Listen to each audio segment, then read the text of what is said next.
Hello student, कैसे हैं आप सब। एक बार पुनः आप सभी का आपके अपने चैनल सी कोचिंग क्लासेस पर स्वागत है। और 20 जी के क्वेश्चन का अगला वीडियो लेकर आ चुका हूं। हर शाम 7 बजे 20 जी के क्वेश्चन आपको प्रोवाइड किया जाता है, तो आप लोग बिल्कुल जुड़ना ना भूलें। और जो भी प्रीवियस वीडियो हैं उन्हें भी आप तैयार कर लें, ताकि आप लोगों का बेहतर तैयारी हो सके। और किसी भी कंपटीशन एग्जाम की तैयारी कर रहे हैं आप, किसी भी क्लास में प्यारे भाई हो, तो सभी के लिए हेल्पफुल है। और आज का जो टॉपिक है वो संविधान से लेकर सभी के सभी प्रश्न हैं, तो आप लोग इन सभी प्रश्नों को तैयार कर लें। तो चलिए शुरू करते हैं और आज का पहला क्वेश्चन देखते हैं प्यारे भाइयों। पहला क्वेश्चन है, भारतीय संविधान कितने भागों में विभाजित किया गया है। मतलब भारतीय संविधान में कितने भाग हैं। 4 ऑप्शन है प्यारे भाइयों, 4 ऑप्शन बताना है। 16, 24, 25, 22, ABCD 4 ऑप्शन में राइट आंसर बताना है कि संविधान में कितने भाग हैं। बिल्कुल सिंपल क्वेश्चन लेकर आता हूँ, जो क्वेश्चन है ना कहीं पूछे गए हैं। जैसे SSC 2014 का क्वेश्चन है। अब ये क्वेश्चन बार बार रिपीट किया जाता है। जरूरी नहीं कि SSC में आए तो रेलवे में नहीं आ सकता, बैंक में नहीं आ सकता है, UPPSC, MBPSC, UPSC में नहीं आ सकता। तो भिन्न भिन्न क्षेत्रों में प्यारे भाइयों जी के क्वेश्चन कभी बदलते नहीं है, वही जी क्वेश्चन रहता है। तो ऑप्शन नंबर इसका हो जाएगा राइट आंसर डी। 22 भाग हैं, 395 अनुच्छेद है प्यारे भाइयों, और 22 भाग हैं संविधान में। ठीक है, चलिए अगला क्वेश्चन है आपके लिए। संविधान के किस भाग में संविधान संशोधन की प्रक्रिया का उल्लेख किया गया है। कौन सा भाग है जिसमें संविधान संशोधन की प्रक्रिया का उल्लेख किया गया है। भाग 3, भाग 4, भाग 20 और भाग 21। संविधान संशोधन कब किया जाता है प्यारे भाइयों। जैसे कोई नया नियम लागू करना होता है अपने जीवन को संचालित करने के लिए, समाज को सुव्यवस्थित करने के लिए, तब वहाँ पर संविधान में संशोधन किया जाता है और कुछ नया चीज़ जोड़ा जाता है। तो ये किस अनुच्छेद में है ना, सॉरी किस भाग में ये उल्लेख है बताना है आपको। तो इसका राइट आंसर हो जाएगा भाग 20 है ना। यहाँ पर भाग 20 में option number C right answer हो जाएगा, जिसमें संविधान संशोधन की प्रक्रिया का उल्लेख किया गया है। अगला क्वेश्चन है, संविधान के किस भाग में पंचायती राज व्यवस्था संबंधी प्रावधान किए गए हैं। UPPSC 2016 क्वेश्चन है। यहाँ पर देखिए भाग 9, भाग 6, भाग 3 और यहाँ पर प्यारे भाइयों भाग 4A। 4 ऑप्शन दे के रखा है, तो बताना है कि किस भाग में पंचायती राज व्यवस्था संबंधी प्रावधान दिए गए हैं। ठीक है, ये अक्सर क्वेश्चन पंचायती राज का क्वेश्चन प्यारे भाइयों राजस्व विभाग में जो भी कंपटीशन एग्जाम लिए जाते हैं वहाँ पर पूछा जाता है। तो राइट आंसर बताना है, तो इसका राइट आंसर हो जाएगा प्यारे भाइयों ऑप्शन नंबर ए। भाग कौन सा, भाग 9। भाग 9 में पंचायती राज व्यवस्था का उल्लेख किया गया है, संबंधित प्रावधान दिए गए हैं। अगला क्वेश्चन है, संविधान के किस भाग में अस्थायी संक्रमणकालीन और विशेष उपबंधों के प्रावधान है। 4 ऑप्शन है, भाग 18, भाग 19, भाग 21, भाग 22। संविधान के किस भाग में अस्थायी संक्रमणकालीन और विशेष उपबंधों के प्रावधान है। ठीक है, 22 भाग हैं प्यारे भाइयों। 22 भाग में से बहुत सारे क्वेश्चन बनते हैं, क्योंकि 22 भाग में हर भाग में अलग अलग चीजें दी गई है। तो यहाँ पर इसका राइट आंसर कौन सा हो जाएगा, कौन सा अनुच्छेद, तो ऑप्शन नंबर सी। ठीक है, अनुच्छेद 21, सॉरी भाग 21। संविधान के किस भाग में अस्थायी संक्रमणकालीन और विशेष उपबंधों के प्रावधान है, तो इसका राइट आंसर हो जाएगा ऑप्शन नंबर सी, भाग 21। अगले प्रश्न पर चलते हैं। क्वेश्चन नंबर 5 है, जो कि UPPSC 2015 का क्वेश्चन है। निम्नलिखित में से संविधान का कौन सा भाग नगर पालिका से संबंधित है। भाग 6, भाग 7, भाग 8 और ये 9A है। ठीक है, 4 ऑप्शन में राइट आंसर बताना है। ऐसा कौन सा भाग है जिसमें संविधान सभा के नगर पालिका संबंधित उल्लेख किया गया है। तो राइट आंसर हो जाएगा प्यारे भाइयों ऑप्शन नंबर डी। ठीक है, देखिए जो भी मैंने बताया था राजस्व विभाग से संबंधित जो कार्य क्षेत्र है, पंचायती राज व्यवस्था है, वो भाग 9 में है। तो भाग 9A में नगर पालिका संबंधित उल्लेख किया गया है। चलिए अगला क्वेश्चन है, भारतीय नागरिकों के मूल कर्तव्यों का विवरण संविधान के किस भाग में दिया गया है। भाग 1, भाग 4 का, भाग 2, भाग 4 में। ठीक है, इसका राइट आंसर बताना है किस भाग में उल्लेख किया गया है।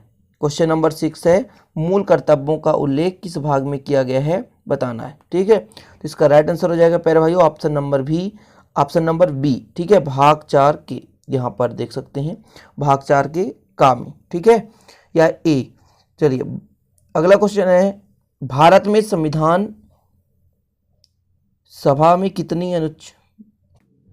तो क्वेश्चन क्या है प्यारे भाइयों, भारत के संविधान में कुल कितनी अनुसूचियां हैं। प्रेजेंट टाइम में कुल कितनी अनुसूचियां हैं। ठीक है, ऑप्शन नंबर ए 8 अनुसूची, 12 है, 10, 14 है। तो वर्तमान में भारत के संविधान में कुल कितनी अनुसूचियां हैं। ठीक, भाग अलग है, अनुसूची अलग है, अनुच्छेद अलग है।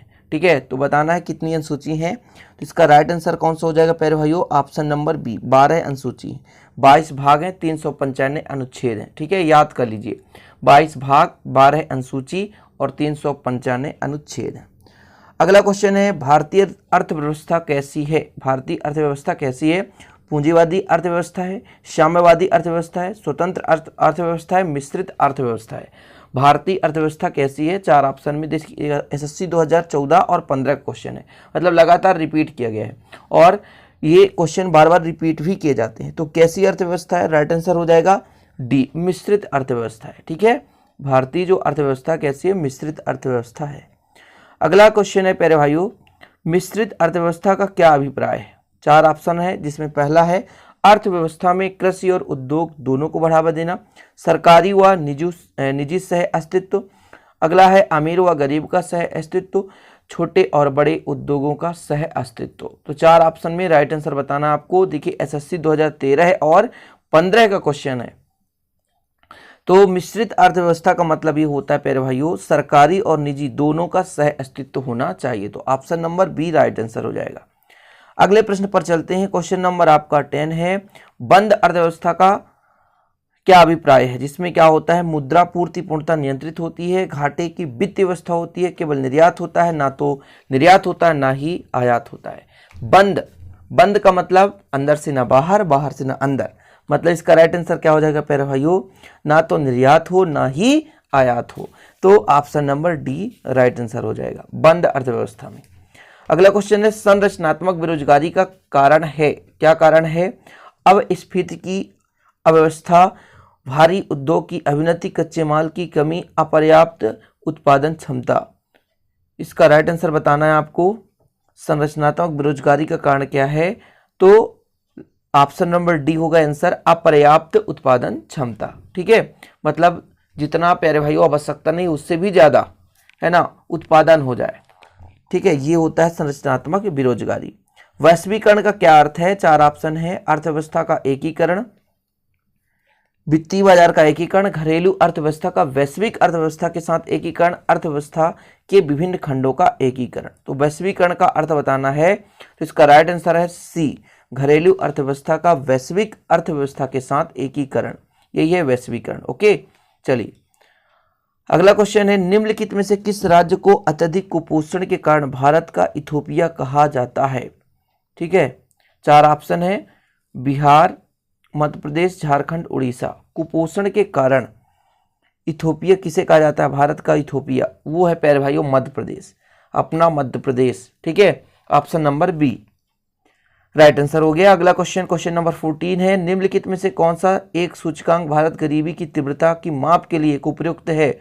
मानव विकास सूचकांक, लिंग असमानता सूचकांक, मानव गरीबी सूचकांक, बहुआयामी सूचकांक। 4 ऑप्शन है, यूपीपीएससी 2015 का क्वेश्चन है।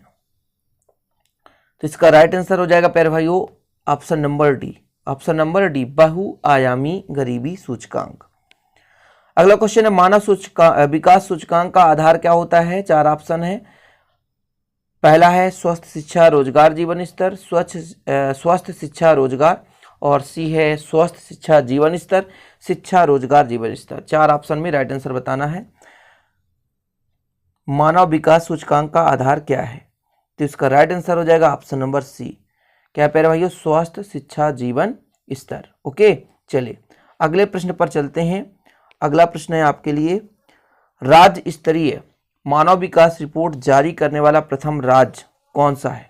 4 ऑप्शन बताना है, पहला है केरल, राजस्थान, उत्तर प्रदेश, मध्य प्रदेश। 4 ऑप्शन में राइट आंसर बताना है, केरल, राजस्थान, उत्तर प्रदेश, मध्य प्रदेश। राज्य स्तरीय मानव विकास रिपोर्ट जारी करने वाला प्रथम राज्य, तो इसका राइट आंसर हो जाएगा option number D, Madhya Pradesh.